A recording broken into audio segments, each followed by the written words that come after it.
Talking Reds, happy Wednesday everyone. We're not live unfortunately, apologies for that, few gremlins in the system, but we are here and we are excited because the Florian Wirtz move, the biggest move in Liverpool's transfer history in terms of money, certainly, and maybe in terms of prestige as well, is getting closer. Fab Romano teased us a little bit last night saying it was all done. Those over here a little bit closer suggested there are still a few steps still to play out or still to be taken, so we'll sort of wait and see on that. But I mean, he certainly got me going, Josh. 10:10 last night or whatever it was. It's tough, isn't it? Because you sort of don't want to give Big Fab any credit, really. But then also when he is doing news about your team, which is exciting, you kind of also want to get behind that and get behind the excitement. Revving your engine. Exactly. Like that's exactly how I felt last night when I saw the notification come through. It was just that like sheer excitement. And there's obviously been like it's funny, isn't it? Because it feels like the move is sort of stalled a bit, but I think that's just because we're so not used to these moves, especially when Liverpool make them, sort of playing out in the public eye for a couple of weeks. Usually when Liverpool do it, it's like, oh, it comes out and then the feeds agree and then everything's just done so quickly. But I think it's sort of symptomatic of like social media now, isn't it? That if a move is to drag on for a little bit, and I don't even know if this is like dragging on. It's been a couple of weeks, hasn't it? But I'm certainly like happy to get it wrapped up now, because I didn't like the dragging onness of whatever the dragging onness of it was. Yeah, it's it has been an interesting one, because obviously the Romano sort of goes, and I think the feeling over here was he's gone a little bit early, but then there was also news that actually I'm completely rejected that sort of second bid, and then Chris Williams, who does some stuff with us and is a really sound guy, really well connected in Germany, but you know, from here sort of I think still lives over here as well, and he said that basically all the talk in England is a little bit to go, but all the talk in Germany is it's all done. So I don't know, maybe they have accepted it and they just haven't told us yet. Yeah, maybe. It's a strong theory, that one. You've accepted it. You've written a letter, and like Game of Thrones, some little kids run off with it. Yeah. It's coming on a pigeon, and we're just going to find out, and it's going to be up the Reds. Yeah, their fax machines like not been plugged in or something. They've missed it. You sent a kid. Yeah. What was the question again, John? It's close. Yeah. Do you know what? I think that. Who's your favourite German? I think Fab Romano is a blagger when it comes to Liverpool, basically. Oh, okay. So I think he's gone early, thinking like it is going to be close. All the noises are saying it's close in Germany. I'm going to go now, so I was the first. I think he's a bit of a blagger. I don't think he ever has Liverpool news first. Well, that's Indy Kylo, obviously. And yeah. And feel free to tell me if I'm wrong. I know you will. But like I mean, it just feels as if it's going to get done, and it feels like hopefully it might get. There might be some sort of movement today or tomorrow. You know, Wirtz Wednesdays has a nice ring to it, so it'd be such a shame if they waited till Thursday. Wirtz Thursday, not quite the same. Wirtz Friday. You know, Wirtz Thursday doesn't sound too bad, you know. Wouldn't sleep on it. Prefer Wednesday. I would choose. Now. I live today. Yeah. I mean, in terms of it being a saga, like it feels like when I was a kid, sagas went across like along the summer. Like, but I think you were less like. There was less sort of information coming out. There was less like there wasn't social media, was there? So like it was newspapers which were once daily back in my day, and you know, and I'm thinking like Gerrard to Chelsea and stuff like that, where it seemed to go on and on and on and on, and he decides to stay. With this, it's only been a few weeks. He's been away with his national team. People have to go on holidays at some stage as well, and also like. You know, the club and, you know, Adidas and all of these like different sort of stakeholders and components in around this player will have to do a lot of work to get ready for announcements and things like that. The stuff that we don't sort of think about, but then we see and think, isn't that brilliant? All of that takes time. It just doesn't happen, you know, like that. So I'm laid back and all. I'm very, very excited by it all. I can't wait to see him in a Liverpool shirt. You know, like standing with one, but then playing as well. Yeah. Florian Fridays, by the way. There we go. Hello. That's it. Friday, Fridays. Not trying to drag it out or anything, guys, but Florian Fridays are very pints as well. I don't know if you've noticed. Exactly. A few chicken Erdingers, which is also German. It's all coming together. Makes you think. It does. It does make you think. There was a little bit of talk about apparently Real Madrid announcing Trent on Thursday, so maybe it's also going hard. I'd love it. I'd love it. As the petty amongst us, which is everyone who lives in Liverpool. And then the thing that Liverpool is really good at doing, which is like putting out saying like we get the most social engagements of anyone in the world. Like I'd love for them to do that. That was the biggest transfer of the day. Yeah. Here's the proof. Leak all the proof, and then the journalists can go and then can comparison to Trent Alexander-Arnold's announcement. I don't know about you, but the Trent announcement, by the way, like, you know the way when he has to do keepy uppies and tricks? I hope he does too and fucking fucks that up. That's how petty I am. I might tie his shoelaces together first. I was going to say, I hope he falls over. No, he's rubbish at keepy uppies. And no one goes. Yeah, I know. That's what we're like. There's been a bit of talk. I mean, I wasn't going to do as much Trent, but did you see the thing that they put out pictures of the bus, and the one they did, like the one they put out, he's like covered with someone's arm and he's got his hood up or whatever. And I was like, oh, man, I'm really sorry. Well, maybe. But fair play if that sort of was intentional. You've been enjoying fume from other supporters, Craig. You can tell it's close because there's a lot of didn't fancy him anyway. A lot of our new players, our new lads are well better. I can't believe how good Cherky's got a foot. I know. It's ridiculous. Better than Pele. He's the next coming, and a little bit of for Liverpool didn't spend money. Like we're gonna go, oh shit, best not spend it. Yeah, no, it's been incredible. It's like I've been trawling the internet, really looking for it, and I didn't have to look too hard because of the For You on Twitter. But then once that wasn't enough, I wanted more layers. I wanted to go deeper into forums and see what they were all saying, and it's everything you'd expect. It's I saw one where it's like Liverpool have signed the most expensive goalkeeper, they signed the most expensive defender in the world, they're going to sign the most expensive attacker. Like, they signed the player who became the best goalkeeper in the world. They signed the defender who became the best defender in the world. And hopefully they're about to sign the attacker that's about to become the best attacker in the world. Maybe they're just good at this shit when they do it, when they go for these transformative signings as part of the strategy. I'm enjoying City fans, one of which, I can't remember his name, but there's no point in naming him anyway, but like I tweeted it was hilarious, where it was like, he's an incredible player, but how, and I'm like, you've just give us the reason there. That's why you signed him. He's an incredible player. Give me more. Keep it up. Keep it going. This is the sweet spot now. Just as it's about to happen, and they're like, did that answer your question? Yeah. My question was, you've been enjoying being online, having a little look at what's going on, and you very much proved it. I've even seen like fucking an Everton journalist saying like about all of Everton's past 7 signings don't come back. There's different levels to this. Like, Liverpool is a very, very well run football club, commercially astute, one of the best in the world. And this is the fruits of that labour, isn't it? This is and as well as the strategy sort of come to the fore. And the reason we're able to do this is because last summer we hardly signed anyone. The reason we're able to do this is because the summer before we signed Alexis McAllister for 35 million, we signed Gravenberch for 40 odd, and they are now 80 plus £1 million footballers. So, but yeah, keep them coming. I would also say as well is Everton keep bragging about how many stadiums they've built, and I just think maybe if they concentrated more on football and less on construction, they'd have a better team. Yeah, more on like logistics of how you get to your stadium, parking, and things like that. Yeah, we can go into all that. Just fucking building shit. Yeah, built a lovely big Tesco on the waterfront there. Nice one. Went to a footy team, lads, buy some footballers. It's just a suggestion.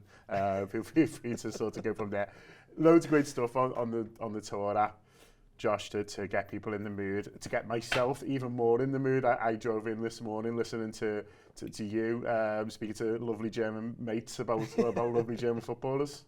It was good. Enjoyed the show. Archie's absolutely brilliant. He's he's over there in Germany and does like the pitch side reporting for ESPN. So he was part of like the viral Jeremy Frimpong interview and stuff like that. He's been class with us and class with his time with me yesterday. But there was one answer. Like I always go into those interviews being a bit like, I'm gonna have to like make sure I ask these questions. And I'd spoke to him before and I was like, I just want to find a bit more about like Wirtz's position, like how he's gonna fit into Liverpool's team. And he was like, you'll have to do some heavy lifting on the Liverpool side. And then I asked the third question and he just spoke for 15 minutes and it was absolutely brilliant because you can just sort of sit back and like I could feel the excitement building in me as he was talking about this football and like coming up like new anecdotes and new stories about him that he thought of. And like the main thing it suggested to me is that like, listen, there's going to be challenges that come with this move for Florian Wirtz. You know, the price tag is going to be a challenge for him to overcome. Make sure that's not a sort of, you know, to quote Jurgen Klopp from back in the day, a backpack that he sort of wears around and allows him to weigh him down. He's going to have to be, you know, buoyed by his teammates. He's going to be a bit of a target around the league because of that price tag and because there's going to be,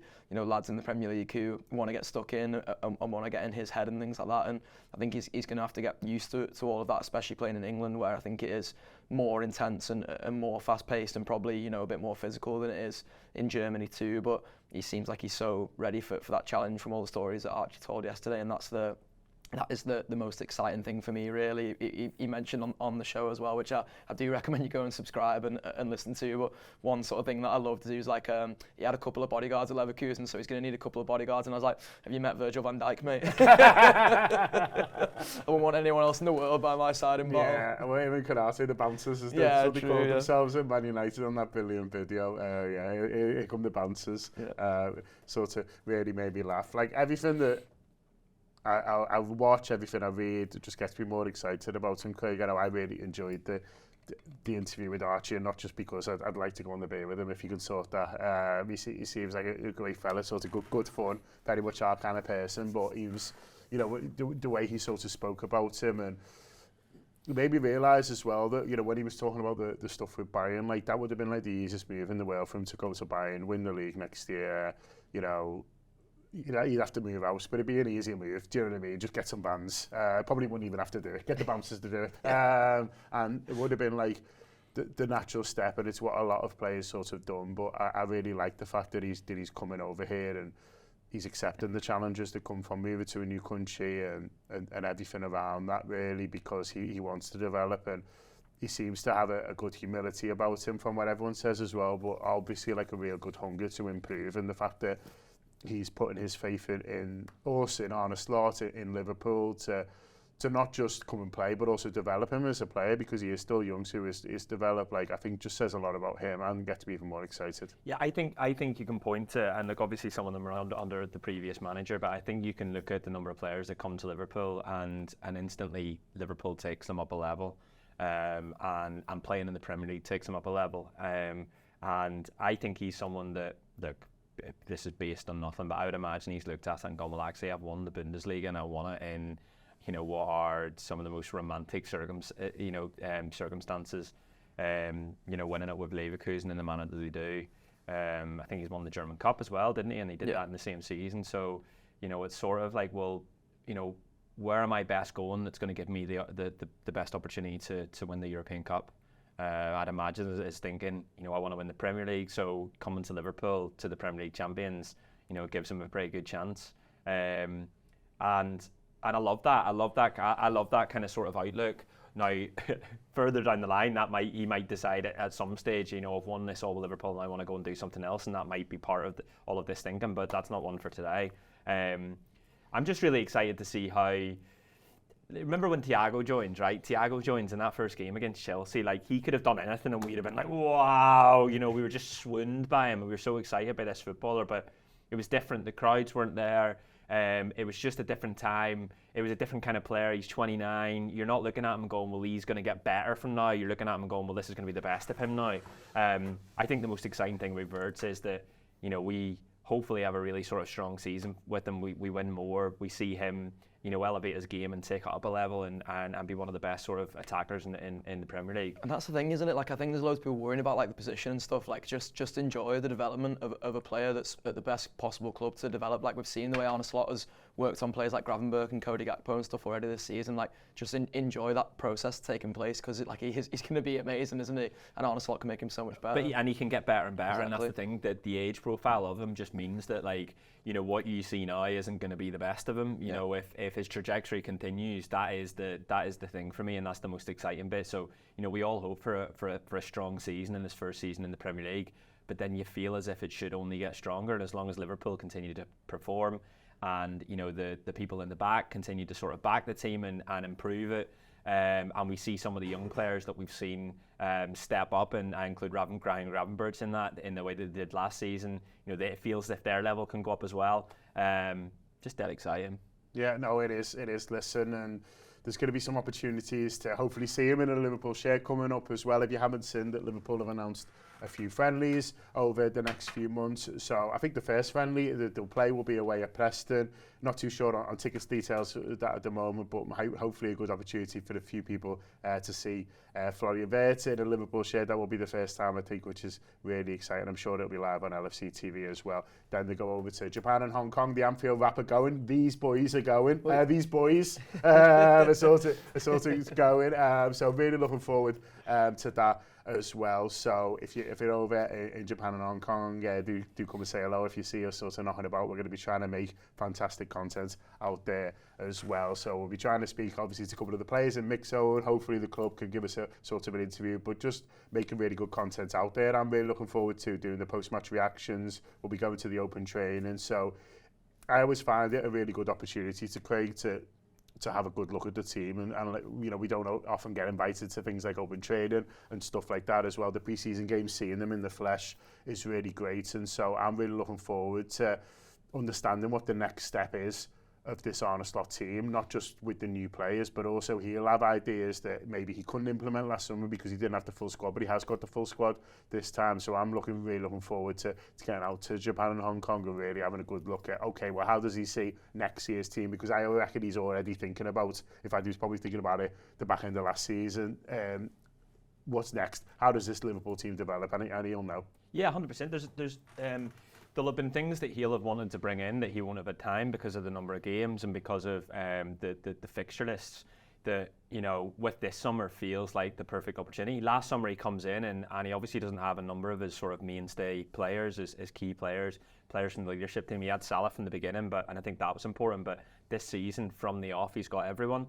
I remember last year when we were in Philadelphia, was it, where they did the open training in pre-season, and you were able to see some of the patterns of play that you end up watching in the season just past. I was in games watching. I remember me and you, I can't remember what game it was, but I was like, remember that underlap and run? Yeah. You saw a lot of it from Bradley, as an example, and I just use him as an example because I remembered seeing it so much in the pre-season training. You were seeing this come to fruition, the more patient build-up play. You're watching it and watching how they train it in training. So that'll be really exciting, and I think that, for the manager, he'll be licking his lips at the idea of having them all from the off, and having definitely one new signing, two, including the goalkeeper, potentially 2 and 3 and 4, because Liverpool look as if they want to get it done early, so it gives them that opportunity. Yeah, it's exciting for the fans out there to sort of see the team and get the first look, and it's going to be exciting I can't wait to see the wee man's face with the bright lights of Tokyo. That's going to be sort of cool. Then bullet trains, his head's going to fall off, but it's exciting. There we go. That's how it sounds. I thought that was one then. But also, it'll be exciting for all of us because the games are on LFC TV, and we'll all be able to get an indication. And like I say, one of the things for us that we're lucky that we get to go over is just, okay, we're watching the games, we're looking for clues on formations, clues on different little things. What was interesting last year about the summer, again, Craig was talking about looking for patterns of play.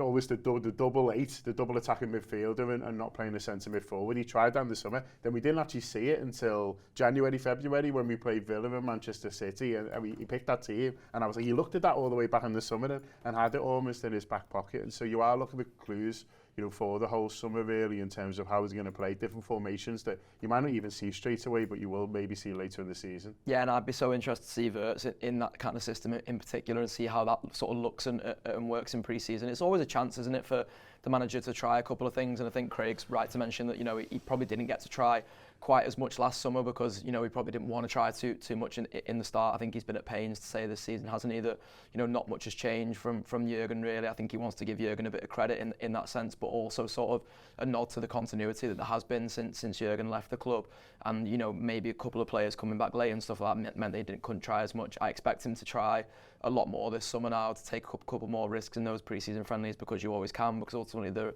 result doesn't matter, does it? It's more about keeping players fit we're getting players ready for the season and keeping them sharp and things like that, and then being able to try a couple of things and see how that works going into the season. I've got, my eyes on things like Wirtz and Szoboszlai in sort of double 10, and Salah and Diaz as split strikers. It was something I lobbied for quite a lot last season, and then it happened in the Villa game, so I was pleased that it did in the end. I'll be excited to see that. I'll be excited to see some Szoboszlai in the 6 and things like that with a couple of the current players who can be a bit sort of reworked. Frimpong a bit further forward maybe, see how that works and looks in pre-season too, with Bradley at right back. So there's so much potential there, and this is the benefit of having like tactically versatile players and a manager who has that tactical flexibility, isn't it? We saw it again City away this season, where not only did he do the double 10 thing, but he decided City can have all the possession today, and we're going to work on being a low block team, being out of possession, see how good we can counter attack, and we just dismantled City in that game, didn't we? So I think there's so much to be excited about from